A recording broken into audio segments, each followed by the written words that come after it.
तो जैसा कि हमने लास्ट एपिसोड के अंदर देखा था, मास्टर टाइजिन की बातों को सुनकर ये चुआन थोड़ा सा हैरान रह जाता है और हैरान होते हुए बोलता है कि गोल्डन वेनम स्पाइडर, आपका कहने का क्या मतलब है। जो सुनकर मास्टर टाइजिन जो होते हैं वो ये चुआन से बोलते हैं कि बच्चे, तुम नहीं जानते हो कि ये चीज़ जो है वो कितनी ज़्यादा कीमती है। सच में तुम बहुत ही ज़्यादा लकी हो, क्योंकि इस चीज़ की मदद से जो तुम्हारा वेपन है उसे इंचेंट जो है वो किया जा सकता है। जो सुनकर ये चुआन जो होता है उसे कुछ भी समझ में नहीं आता। वो मास्टर टाइजिन जो होता है उसे बोलता है कि क्या इंचेंट किया जा सकता है, क्या आप जो इंचेंट है वो कर सकते हो। जो सुनते के साथ ही मास्टर टाइजिन जो होते हैं वो ये जुआन को बताते हैं कि जो गोल्डन वैनम स्पाइडर होते हैं उसके भी पास में यहाँ पर दो एट्रीब्यूट होते हैं, जिसमें पहला होता है गोल्ड और दूसरा होता है पॉइजन। में इन दोनों एट्रीब्यूट का में से एक एट्रीब्यूट का इस्तेमाल कर तुम्हारे वेपन को रिफाइन कर सकता हूँ, जिसके बाद में जो तुम्हारा ये वेपन है इसके अंदर एडिशनल इफेक्ट जो है वो आ जाएगी। तो बताओ तुम इस बारे में क्या कहते हो। और मास्टर टाइजिन की इस बात को सुनने के बाद में ये जुआन जो होता है वो मास्टर टाइजिन से पूछता है कि क्या इसके अंदर जो दोनों एट्रीब्यूट है उन्हें नहीं डाला जा सकता है। जो सुनकर मास्टर टाइजिन जो होते हैं वो ये जुआन को बताते हैं कि बच्चे, दिन में सपने देखना बंद करो, क्योंकि जिस टाइम पर एक एट्रीब्यूट को रिफाइन जो है वो किया जाता है तो दूसरा एट्रीब्यूट जो होता है वो अपने आप ही डिस्ट्रॉय जो है वो हो जाता है। तो बताओ तुम दोनों एट्रीब्यूट में से कौन सा एट्रीब्यूट जो है वो चूज़ करना चाहोगे। क्योंकि मैं आज अच्छे मूड में हूँ तो इसीलिए मैं तुम्हारे लिए ये काम जो है वो कर सकता हूँ। और इतना बोलते के साथ ही मास्टर टाइजिन जो होते हैं वो अपनी शॉप के अंदर जाने लगते हैं। जो सुनकर ये जुआन जो होता है वो मास्टर टाइजिन से बोलता है कि ठीक है, मैं गोल्ड एट्रीब्यूट को चूज़ करता हूँ। जो सुनते के साथ ही मास्टर टाइजिन जो होते हैं वो ये जुआन से बोलते हैं कि बच्चे, तुम देखने में बेवकूफ़ लगते हो, लेकिन सच कहूँ तो तुम बेवकूफ़ बिल्कुल भी नहीं हो। और इतना बोलते के साथ ही मास्टर टाइजिन जो होते हैं वो अब उन नाखूनों को पिघलाना शुरू कर देते हैं। और अब उसे पिघलाने के बाद में उसे एक लिक्विड के अंदर बदल कर जो ये जुआन का वेपन होता है उसके ऊपर जो वो लिक्विड होता है उसे गिरने लगते हैं। और उसके बाद में हम देखते हैं कि उसे अपने हथौड़े की मदद से वहाँ पर रिफाइन करना शुरू कर देते हैं। और अब हमारा व्यू जो होता है वो कुछ देर बाद पर आ जाता है, जहाँ पर कि हम देखते हैं कि ये जुआन का जो बिग बूचर नाइफ होता है वो रिफाइन हो चुका होता है, जो कि देखने में पहले से भी ज़्यादा शानदार लग रहा होता है। और अब मास्टर टाइजिन जो होते हैं वो ये जुआन से बोलते हैं कि बच्चे, सच बताओ तो आज का दिन जो है वो तुम्हारे लिए बहुत ही ज़्यादा लकी था, क्योंकि नॉर्मली इस तरह के काम को करने में मैं यहाँ पर कम से कम 5 लाख युआन जो है वो लेता हूँ, लेकिन तुम्हारे लिए मैंने आज ये काम जो है वो बिल्कुल फ्री में कर दिया। और अब मास्टर टाइजिन की इस बात को सुनने के बाद में ये जुआन जो होता है वो मास्टर टाइजिन का शुक्रिया था वो बोल देता है। और उसके बाद में अपने मन में सोचता है कि पता नहीं क्यों, लेकिन अचानक से मुझे ऐसा फील हो रहा है कि जो मेरा ये ब्लेड है ये पहले के मुकाबले थोड़ा भारी हो चुका है। और अब इतना सोचकर ये जुआन जो होता है वो मास्टर टाइजिन से बोलता है कि मास्टर, ये देखने में तो बहुत ही प्यारा लग रहा है, लेकिन आखिर इसका एक्चुअल इफेक्ट जो है वो किस प्रकार होने वाला है। जो सुनकर मास्टर टाइजिन जो होते हैं वो ये जुआन को बताते हैं कि जब किसी वेपन को इंचेंट जो है वो किया जाता है तो उसके नंबर ऑफ अटैक के ऊपर ही ये चीज़ डिपेंड करती है कि उसका इफेक्ट जो है वो किस टाइम पर बाहर आएगा। लेकिन चूंकि तुमने जो गोल्ड एट्रीब्यूट है वो चूज़ किया है और उसके अंदर गोल्ड एट्रीब्यूट है, तो मुझे लगता है कि पक्का ये जो क्रिटिकल हिट है उसे ट्रिगर जो है वो करेगा। जो सुनकर ये जुआन जो होता है वो खुश होते हुए अपने मन में सोचता है कि मेरे पास में पहले से इस सिस्टम का टैलेंट है, तो इसीलिए अगर मुझे यहाँ पर जो क्रिटिकल हिट है वो मिल जाता है तो मेरे लिए जो क्रिटिकल हिट है वो टॉप में होगा।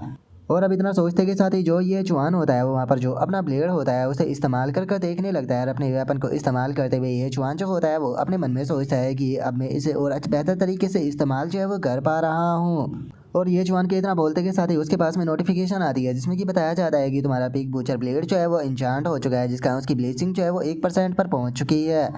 और जब भी तुम अपने ब्लेड को 9 बार स्विंग करने के बाद में 10वीं बार जो है वो घुमाओगे तो जो तुम्हारा डैमेज है वो पूरा 200% तक जो है वो बढ़ जाएगा।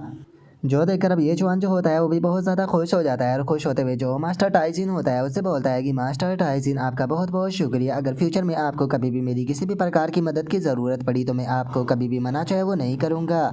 और अब इतना बोलकर जो ये जुआन होता है वो वहाँ से जाने लगता है। तभी मास्टर टाइजिन जो होता है वो उसे बोलता है कि ये मैंने तुम्हारे लिए नहीं बल्कि जो कि युवान है उसके लिए किया है। और अब मास्टर टाइजिन के इतना बोलते के साथ ही हम देखते हैं कि ये जुआन जो होता है वो एक माउंटेन के पास में आ चुका होता है, जहाँ पर कि काफ़ी ऊंची सीढ़ियाँ बनी हुई होती है। और तभी ये जुआन जो होता है वो ऊपर की तरफ देखते हुए अपने मन में सोचता है कि तो क्या जो हेवनली अलायंस है वो वहीं ऊपर है। और इतना सोचकर ये जुआन आगे बढ़ ही रहा होता है, लेकिन तभी हम देखते हैं कि सामने से जो ये जुआन का प्रिंसिपल होता है वो भी आने लगता है। और अब ये जुआन को देखने के बाद में जो प्रिंसिपल होता है वो ये जुआन से बोलता है कि ये जुआन, आखिर तुम यहाँ पर क्या कर रहे हो। और प्रिंसिपल की इस बात को सुनने के बाद में जो ये जुआन होता है वो भी प्रिंसिपल से सेम क्वेश्चन करते हुए उनसे बोलता है कि प्रिंसिपल, आखिर आप यहाँ पर क्या कर रहे हो। और ये जुआन की इस बात को सुनकर जो प्रिंसिपल होता है वो ये जुआन से बोलता है कि बच्चे, तुम तो यहाँ पर मेरी ही जो बात है उसे रिपीट कर रहे हो, तो चलो ठीक है, मैं तुम्हें बता देता हूँ। मैं यहाँ पर जो हमारी एकेडमी के स्टूडेंट है उन्हें जो 9 हेवन अलायंस है उसके अंदर रिकमेंड जो है वो करने के लिए आया था। और तुम तो इस चीज़ को जानते ही हो कि अगर हमारे जो स्टूडेंट है वो 9 हेवन अलायंस है उसे ज्वाइन कर लेते हैं तो ये हमारे स्कूल के लिए एक बहुत ही ग्रेट ऑनर की बात होगी। जो सुनकर ये जवान जो होता है वो बोलता है कि ठीक है मैं समझ गया। तभी प्रिंसिपल जो होता है वो ये जवान से बोलता है कि ये जवान प्लीज़ मुझे इस चीज़ के लिए माफ़ कर देना, लेकिन जो रिकमेंडेशन लिस्ट है उसके अंदर मैंने तुम्हारा नाम जो है वो ऐड नहीं किया, क्योंकि तुम मुझे समझ सकते हो तुम्हारे पास में कॉम्बैट प्रोफेशन नहीं है, इसीलिए वे लोग शायद तुम्हें एक्सेप्ट जो है वो नहीं करेंगे। और अगर मैं तुम्हें किसी दूसरे भी यहाँ पर जो अलायंस है उसके अंदर भेजने की कोशिश करूँ तो मुझे नहीं लगता कि वे भी एक्सेप्ट जो है वो करने वाले हैं, चाहे जो लिंगजियान अलायंस हो या फिर 9 हेवन अलायंस हो, इन सभी का जो स्टैंडर्ड है वो बहुत ज़्यादा हाई है। तो चलो ठीक है, मैंने तुम्हें बता दिया कि मैं यहाँ पर क्या जो है वो करने के लिए आया था। तो ये चौहान अब मुझे तुम बताओ कि आखिर तुम यहाँ पर क्या कर रहे हो। जो सुनते के साथ ही ये चौहान जो होता है वो जो प्रिंसिपल होता है उसे बताता है कि प्रिंसिपल मैं वेट लेकर जो माउंटेन है उस पर चढ़ने के लिए आया था ताकि मैं यहाँ पर थोड़ी बहुत ट्रेनिंग जो है वो कर सकूँ। जो सुनते के साथ ही प्रिंसिपल जो होता है वो ये चुहान के पास में आते हुए उसे बोलता है कि सच में ये चुहान तुम्हारे लिए मुझे बहुत ही ज़्यादा बुरा जो है वो फील होता है, क्योंकि तुम्हारे जैसा एक टैलेंटेड पर्सन जो है उसका यहाँ पर प्रोफेशन जो है वो नॉर्मल लाइफ प्रोफेशन हुआ है, जिसका जो तुम्हारी ग्रोथ है वो बटन नेक पर रुक जाएगी। इसीलिए तुम्हारा प्रिंसिपल होने के नाते मैं तुम्हें ये एडवाइस जो है वो देना चाहूँगा कि तुम्हें यहाँ पर गिव अप जो है वो कर देना चाहिए और अपने यह जो पिक बूचर है उसके प्रोफेशन को अच्छे से अपनाना चाहिए और उसके ऊपर फोकस करना चाहिए। जो सुनते के साथ ही एचवान जो होता है वो प्रिंसिपल से बोलता है कि ठीक है प्रिंसिपल, मैं आपकी बात को समझ गया, मैं जो पिक बूचरिंग है उसके लिए यहाँ से ज़रूर जाऊँगा। और अब इतना बोलकर ये जवान जो होता है वो सीढ़ियों से चढ़ते हुए ऊपर की तरफ जाने लगता है, लेकिन तभी अचानक से जो प्रिंसिपल होता है उसे एक बहुत ही तगड़ा झटका लगता है। और अब जो प्रिंसिपल होता है वो चिल्लाते हुए ये जवान जो होता है उसे बोलता है कि ये जवान 1 मिनट रुको, मुझे जरा ये बताओ कि आखिर तुम कौन से रियलम पर जो है वो पहुंच चुके हो। और अब प्रिंसिपल की इस बात को सुनकर ये जवान जो होता है वो प्रिंसिपल को बताता है कि मुझे लगता है कि शायद मैं क्लिम पाउंड रियलम जो है उसके फर्स्ट लेवल पर जो है वो पहुंच चुका हूँ। जो सुनते के साथ ही तो जो प्रिंसिपल होता है वो और भी ज़्यादा हैरान रह जाता है और वो हैरान होकर चिल्लाते हुए बोलता है कि क्या तुम ऑलरेडी क्लेम पाउंड रियलम पर जो है वो पहुंच चुके हो, लेकिन कुछ दिनों पहले ही तो तुमने यहाँ पर अपनी जो प्रोफेशन था उसे अवेकन किया था, क्या इतने जल्दी ही तुम यहाँ पर क्लेम पाउंड रियलम पर पहुंच गए। और इतना बोलकर प्रिंसिपल अपने मन में सोचता है कि मैं जानता हूँ कि ये जवान जो है वो झूठ नहीं बोल रहा है, क्योंकि इसकी बॉडी से निकलने वाला ओरा जो है वो क्लिम पाउंड रियलम का ही है। यहाँ तक कि अगर जोलिंग की बात की जाए जो कि सबसे ज़्यादा टैलेंटेड है जिसे कि मैं गाइडेंस दे रहा हूँ, वो भी अभी तक केवल अप्रेंटिस रियलम के 9th रैंक पर ही पहुंची है। मैं जानता हूँ कि लाइफ प्रोफेशन का जो लेवल अप होता है वो अर्ली स्टेज पर काफ़ी ज़्यादा फास्ट होता है, लेकिन उसके बाद भी अर्ली स्टेज पर होने के बाद भी जो लाइफ प्रोफेशन का लेवल अप होता है वो इतना ज़्यादा फास्ट नहीं हो सकता। इस टाइम पर ये चुहान की कल्टीवेशन जो है वो क्लिम पाउंड रियलम पर जो है वो पहुंच कर चुकी है, और अगर मैं यहाँ पर सही कैलकुलेशन जो है वो कर रहा हूँ तो इसे यहाँ पर क्लिम पाउंड रियलम तक पहुंचने के लिए कम से कम 1 लाख पिगों को मारना था। तो क्या इसका मतलब ये है कि ये जवान जो है वो ऑलरेडी 1 लाख पिग जो है वो ने मार चुका है। सच में इस बच्चे के ऊपर यकीन कर पाना नामुमकिन है, ये बच्चा तो पूरी तरह से अनबिलीवेबल है। और अब प्रिंसिपल के ऐसे रिएक्शन को देखने के बाद में ये जवान जो होता है वो प्रिंसिपल से पूछता है कि प्रिंसिपल क्या हुआ, क्या आपको कुछ कहना था। जो सुनते के साथ ही प्रिंसिपल भागते हुए ये जवान के पास में आ जाता है और वो ये जवान से बोलता है कि ये जवान मैं तुम्हें जो कॉलेज का एंट्रेंस टूर्नामेंट है उसके लिए इनवाइट जो है वो करना चाहता हूँ। जो सुनकर ये जवान जो होता है वो प्रिंसिपल से पूछता है कि क्या कॉलेज का एंट्रेंस टूर्नामेंट,